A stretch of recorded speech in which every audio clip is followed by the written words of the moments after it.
How's it going, everybody? Welcome back to my channel. Today we're going to be doing a video by Nalf. He is so funny. And this video is called After 7 Years in Germany, This Shocks Me About the USA. And I'm very interested to find out just how weird people think we are. So check it out.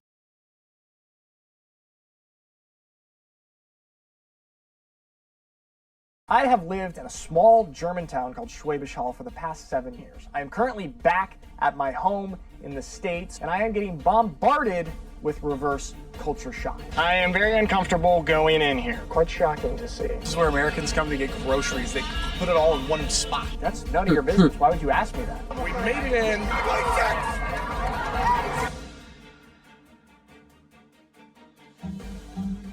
This one drives me crazy. This is a pepper, also known as a paprika. How much do you think this costs? 79 cents. How expensive grocery prices are. 79 cents. $1.50. That's bullcrap. Isn't that crazy? Especially healthier food.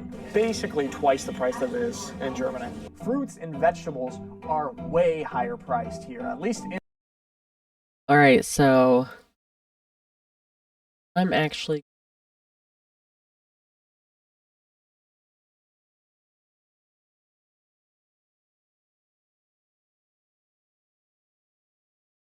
this is a weekly ad for Kroger.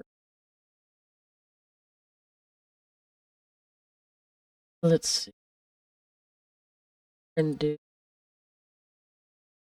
first. That one's 89 cents, which I'm surprised. $1.50 for a one red pepper. $1.59 for an orange one and a yellow one. Yeah. Crazy. Something else. I bought at the store and I'm like, my gosh. This. Bread. Let's bread.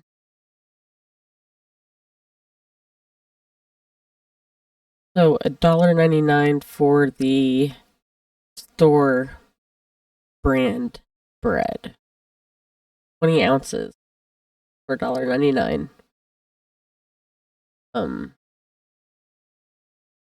I had a little cart the other day. In fact, I've been filming at Walmart for one of my videos, and you guys are gonna flip out. Oh my gosh. Someone said in one of my videos they think it's crazy how expensive our toilet paper is. For 12 rolls, it's $8. That's not including taxes. $7.99, which is pretty much $8. And then this is on sale for $6.99, 8 mega rolls.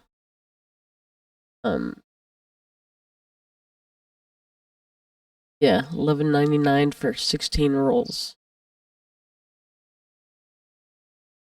So if anybody wants to, help me buy toilet paper, I do have a link in the description. Yeah, you can't hardly even, ridiculous. In Oregon compared to in Germany. And it's not just fruits and vegetables. Other staples, such as meat, eggs, and cheese, are more expensive as well.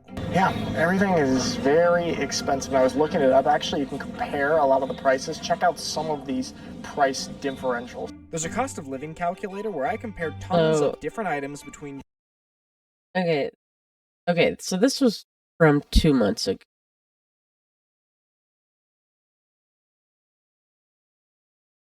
A lot has happened in 2 months here, guys. Potato, 1 pound.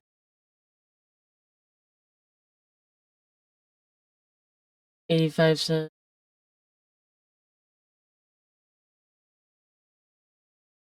They are still more expensive.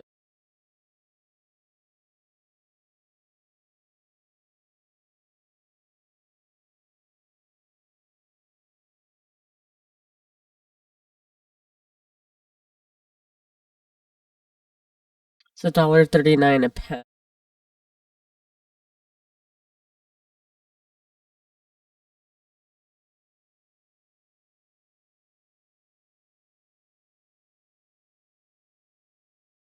It's still have gone up a little bit. Germany, and Portland, Oregon. Tomatoes, 125.2% more expensive. Apples, 130.2%. Oranges, 134.7% more expensive in Portland, Oregon than in Germany. And you see why a lot of Americans are unhealthy, because it is so much cheaper to eat low quality or fast food here in the States. This is often why in the States poverty and obesity are related, just because it is so difficult for people to eat healthily at a reasonable price. And I'm noticing this when we go grocery shopping here. Behind me, we have a marijuana dispensary, a store where you can just go in and buy weed. It looks like a regular store, it looks like a coffee shop. Nice on the outside, and these are everywhere. If you are 21 or older in my state of Oregon and a handful of other states, marijuana is totally legal not just for medical purposes, but for recreational as well. In Germany, marijuana seems to be much more of a taboo subject, whereas in the States, it's much more open and much more accepted. And it's kind of crazy because this big boom, especially the recreational side of it, kind of happened while I was over in Germany. So to come from a culture where it's a little more hush-hush taboo to a culture in Oregon where it is mainstream, it's all over the place and totally legal, is quite shocking. Yeah, that is crazy. I live south of Michigan, and Michigan was the very first state legalized the dispensary. And so after that, then either I can't remember in which order, but Illinois and Ohio, like all of my surrounding states, marijuana is legal. Not here.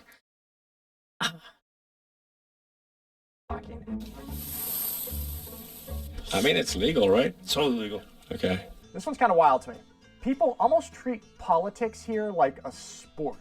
People will have bumper stickers of their favorite or preferred political candidate, or they'll have signs of their name in their yard, or even flags of their favorite political candidates.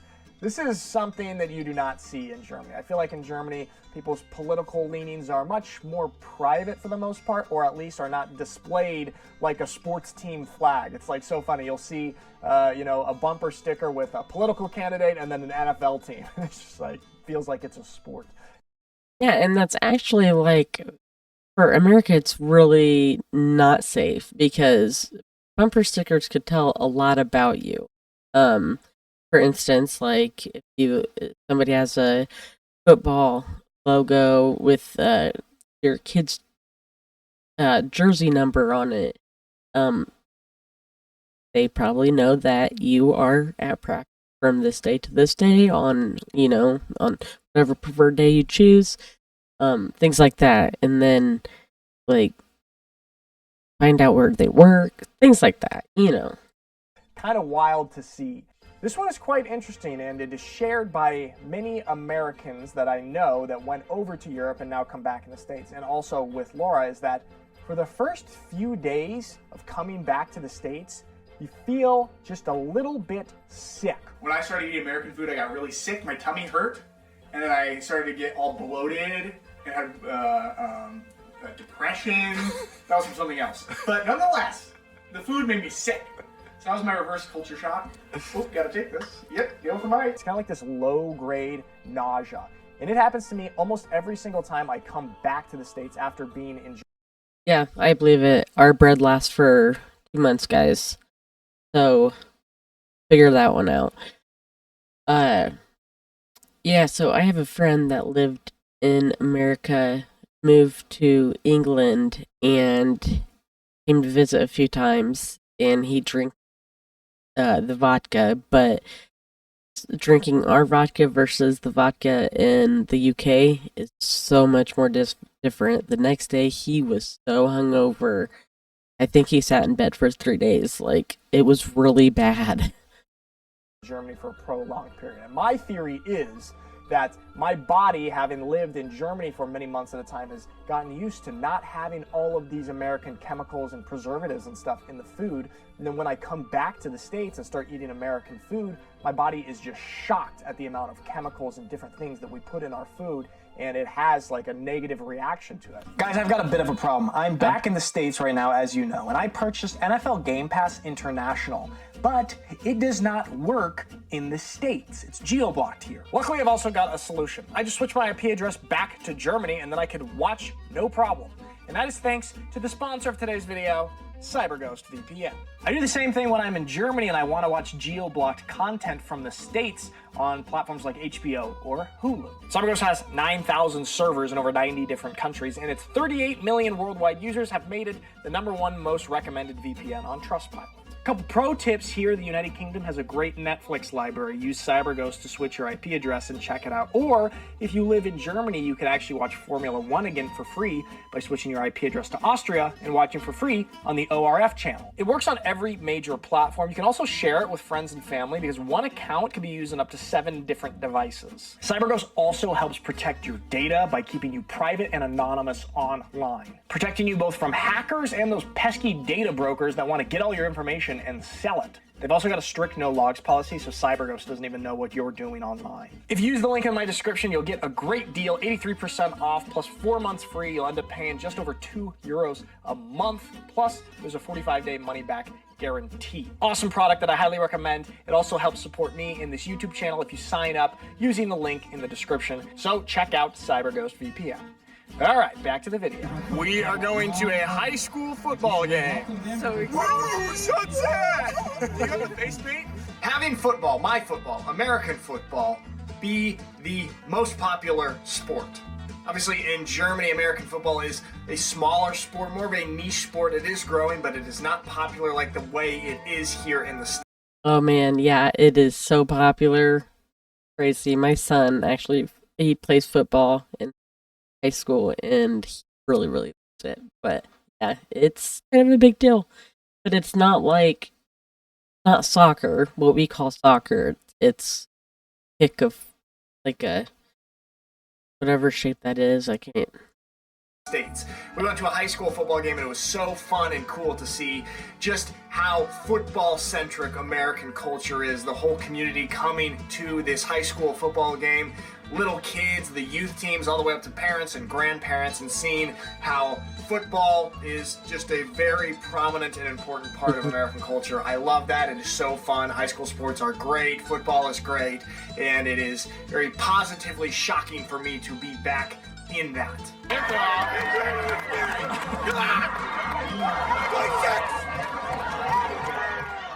So picture this, is the first couple days that I'm back here in the States. I picked up Laura. We're about to head south on a little road trip. We stop at sort of this drive-through cafe, coffee shop place, and the cashier is so talkative and so friendly and asking, hey, so what are you guys up to today? And I actually froze for a second thinking, that's none of your business. Why would you ask me that?